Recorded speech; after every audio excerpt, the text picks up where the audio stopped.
Alors ce mandala, nous l'avons commencé hier matin à l'occasion du Salon Nature et Jardin, la deuxième édition.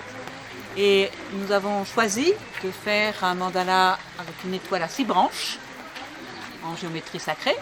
Et à l'intérieur de cette étoile à 6 branches, on a fait une fleur de lotus à 8 pétales. Voilà. Et ensuite, donc, la première phase a été donc tracée. Ensuite, nous avons commencé à remplir l'intérieur avec des enfants qui sont passés à l'occasion du salon. À propos des symboles. Donc le mandala, c'est un mot sanskrit qui veut dire cercle, point et périphérie en même temps. Donc dans la nature, tout est fait à partir tout part du point, du cercle ou de la spirale. Donc un mandala, en fait, c'est une figure géométrique centrée.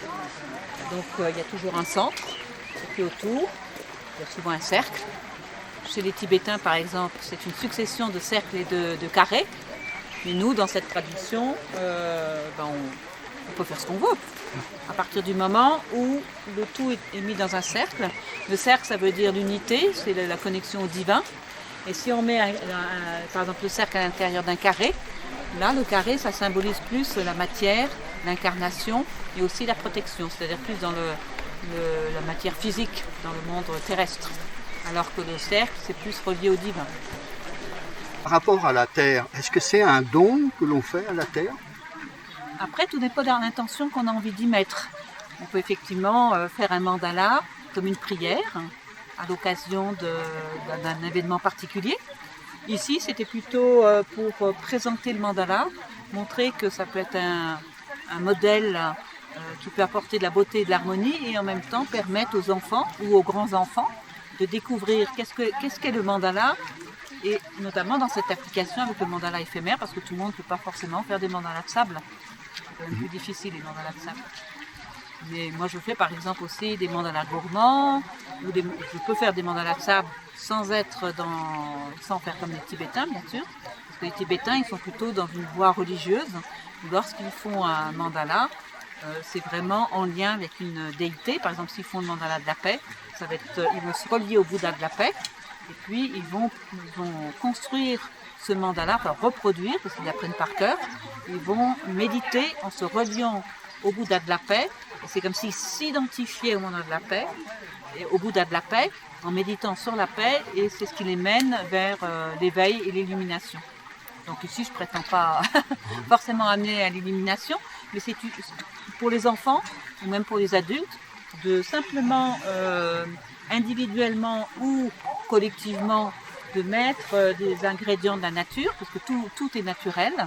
Ça permet de s'ancrer, ça permet de se reconnecter avec le monde du vivant, et puis de tout simplement prendre un moment de tranquillité, et souvent ça apaise les gens. Et moi je rajouterais quand même qu'un mandala c'est un vortex d'énergie, et les gens sensibles le sont tout de suite. C'est-à-dire dès qu'ils viennent là, et notamment lorsque le mandala a été terminé, ils se sentent bien. Ils trouvent c'est beau, ça apporte un réconfort, ça apporte quelque chose de paisible, ça apporte un peu une notion de bien-être. Et je pense que de nos jours, on en a besoin.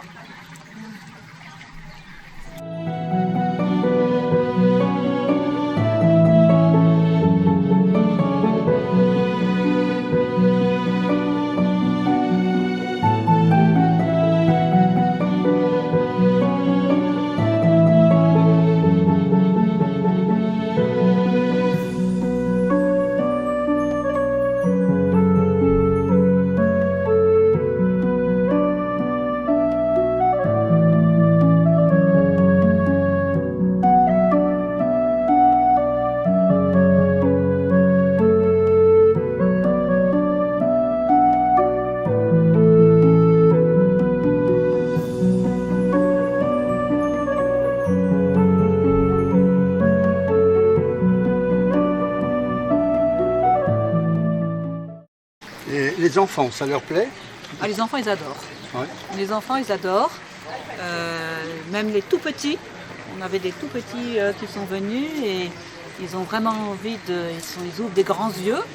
Et puis, alors les tout petits, parfois il faut les accompagner parce que qui sont un peu intimidés, mais très vite, avec leurs parents ou avec nous, ou dans les écoles, lorsque je le fais dans les écoles, même les maternelles, on leur montre, il faut un peu les montrer, les tout petits, il faut leur montrer. Et après, dès qu'ils sont en grande section, ils deviennent très vite autonomes. Ils adorent parce que d'abord, moi je propose toujours des ateliers au sol. Donc au sol, on est proche du sol, on est proche de la terre. On a moins de mémoire, de formatage, parce que moi j'avais remarqué que les adultes, lorsque je leur proposais un atelier assis à une table, eh bien parfois ils ont des mémoires de l'école. Et ceux qui ont parfois vécu des traumatismes ou des choses pas faciles à l'école, tout de suite ils sont bloqués dans leur créativité. Lorsque vous les mettez au sol, ils n'ont pas le repère du sol et hop, ils s'ouvrent beaucoup plus facilement à quelque chose de créatif. Alors les enfants en général ils sont un peu moins formatés que nous, donc très vite, et en plus souvent pour la plupart des enfants c'est quelque chose de nouveau, donc ils adorent et vraiment ils sont ravis de participer. Ce mandala, vous l'avez fabriqué avec quels matériaux? Alors c'est uniquement des matériaux qu'on trouve dans la nature. Donc il y a le fond, comme vous pouvez le voir, on utilise souvent des graines telles que le maïs, l'avoine, l'orge, le blé. Il y a aussi des petits copeaux de bois. On utilise des huîtres concassées, parce que vous pouvez voir un peu argentées. Et sinon, c'est que des matériaux que j'ai ramassés, c'est-à-dire beaucoup de variétés de coquillages, des oléagineux, par exemple des noyaux d'abricots, de pêche, des coquilles Saint-Jacques, des coquillages en tout genre, des coquilles d'escargot, des fleurs bien sûr, le végétal, des bouts de bois, enfin tout ce qu'on trouve dans la nature.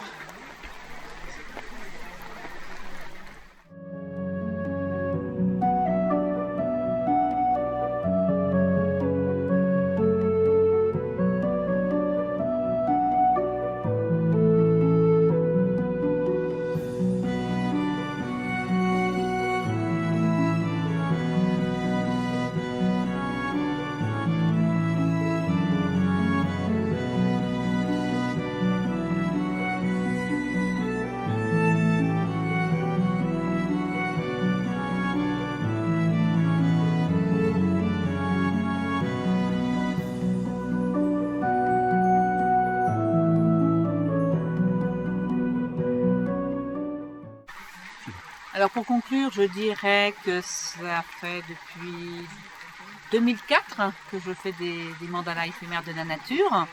J'ai fait à peu près 90 mandalas,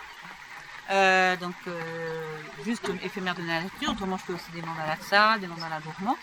Mais en tout cas, c'est toujours une grande joie de faire, même aujourd'hui où il pleut, de faire un mandala, de réunir celui-là, donc fait 5 mètres de diamètre, mais de réunir les enfants et les grands-enfants et qui ressentent toujours un grand plaisir à le faire et en général ça leur apporte beaucoup de joie et de plénitude.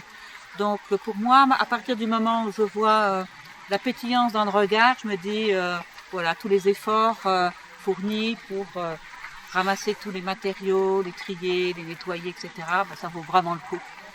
En tous les cas, on voit votre rayonnement sur votre visage. Merci beaucoup. Merci à vous. Merci.